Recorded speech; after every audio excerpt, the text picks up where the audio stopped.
Seni merapikan rumah ala Jepang. Rumah bersih, rapi, nyaman. Sebelum lanjut, jangan lupa klik tombol subscribe, share, dan like ya. Makasih, dan kita lanjut sekarang. Halo Bu Ibu semua, semoga sehat dan bahagia terus ya. Melihat tumpukan cucian yang tingginya sudah menyaingi Gunung Semeru itu, rasanya mau pingsan berdiri ya Bu. Apalagi sekarang lagi tren banget gaya hidup minimalis yang katanya bisa bikin jiwa tenang. Tapi kok praktiknya di rumah kita malah bikin tensi darah naik karena barang anak-anak bertebaran di mana-mana. Ibu perlu tahu kalau ada sebuah metode dari Jepang yang menyebutkan bahwa merapikan rumah itu bukan sekadar pindahin barang ke gudang, tapi sebuah seni untuk mengundang kebahagiaan masuk ke dalam hunian. Penting banget buat kita bahas ini sekarang, karena rumah yang berantakan itu sumber polusi mata paling nyata yang bikin kita jadi gampang marah-marah sama suami padahal masalahnya cuma kaos kaki yang melintang di lantai. Referensi dari buku Seni Merapikan Rumah ala Jepang menjelaskan bahwa kita hanya boleh menyimpan barang yang benar-benar memercikan kegembiraan atau spark joy di hati kita. Mari kita mulai dengan langkah pertama, yaitu teknik sortir barang berdasarkan kategori, bukan berdasarkan lokasi, karena biasanya kita sering tertipu. Kalau ibu beberes per kamar, nanti barang yang sama malah ketemu lagi di kamar sebelah, dan akhirnya cuma mindahin debu dari ruang tamu ke kamar tidur. Coba kumpulin semua baju dari seluruh penjuru rumah ke atas kasur sampai ibu kaget sendiri ternyata koleksi daster kita sudah bisa buat buka toko kelontong. Contoh logisnya, kalau ibu punya 10 wajan, tapi yang dipakai cuma 2, karena yang lain lengket, ya sudah mending dilepaskan saja daripada bikin lemari dapur sesak sampai mau meledak. Dengan cara ini, mata kita tidak akan lelah lagi melihat tumpukan barang yang sebenarnya cuma jadi pajangan debu yang tidak berguna bagi kehidupan dunia akhirat kita. Langkah kedua adalah cara melipat baju dengan teknik berdiri tegak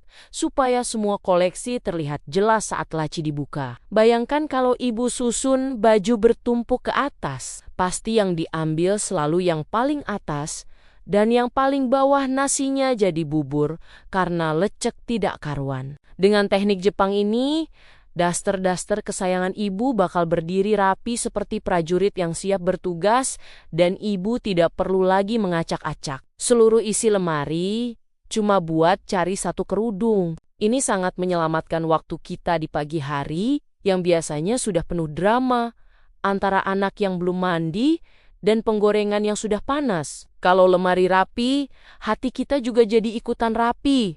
Dan tidak ada lagi alasan buat teriak-teriak nanya ke suami di mana letak kunci motor karena semuanya sudah punya rumah masing-masing. Poin ketiga yang sangat ajaib adalah berhenti menunda, membuang barang yang sudah rusak atau tidak layak pakai dengan dalih nanti bisa diperbaiki. Kita sering banget menyimpan botol plastik bekas selai karena mikir bakal dipakai buat wadah bumbu.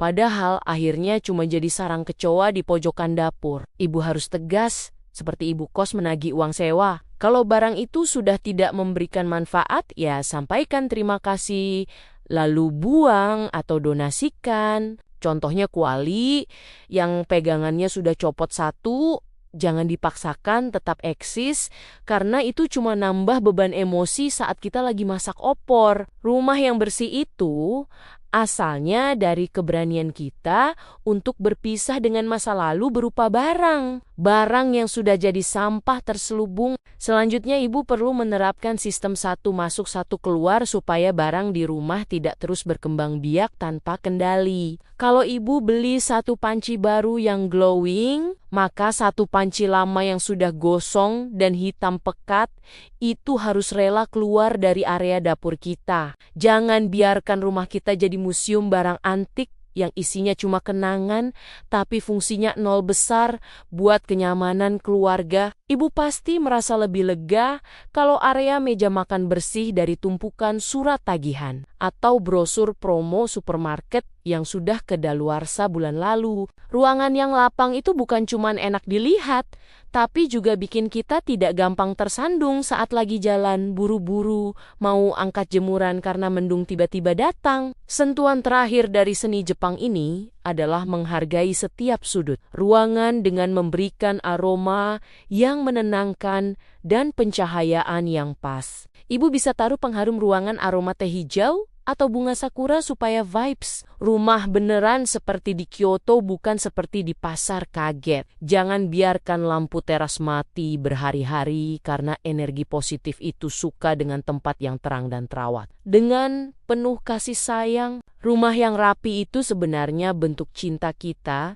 kepada diri sendiri supaya tidak cepat tua karena urusan beberes yang tidak pernah selesai. Kalau lingkungan sekitar kita teratur, pikiran kita yang biasanya seruit benang kusut itu bakal pelan-pelan jadi tenang dan lebih jernih dalam memandang masalah hidup. Kesimpulan dari obrolan kita hari ini adalah bahwa rumah bersih dan rapi ala Jepang itu bukan mimpi yang mustahil buat ibu-ibu Indonesia yang sibuknya luar biasa. Memang terkadang kita ini terlalu rajin beli barang, tapi malas membuang.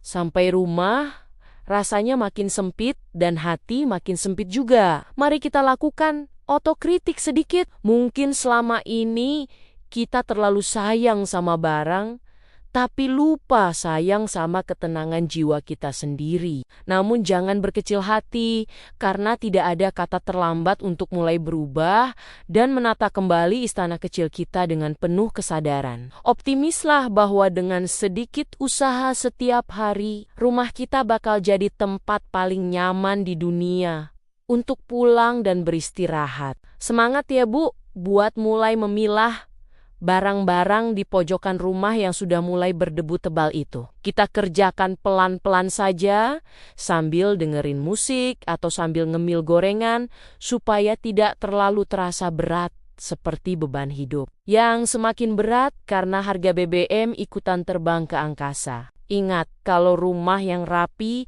adalah kunci dari kebahagiaan keluarga dan membuat suami jadi makin betah duduk di rumah daripada kelayapan di luar. Semoga tips seni merapikan rumah ini bermanfaat dan bisa langsung Ibu praktikkan setelah selesai nonton video ini tanpa perlu banyak drama lagi. Salam rapi dan salam bahagia untuk seluruh ibu-ibu hebat yang sedang berjuang menata dunia dari dalam rumahnya masing-masing. Sampai ketemu lagi di obrolan selanjutnya yang pasti bakal bikin hari-hari ibu jadi lebih berwarna dan penuh inspirasi baru. Terima kasih sudah dengerin cerita dan curhatku hari ini. Sampai ketemu di video-video berikutnya. Tetap semangat Bu Ibu semua.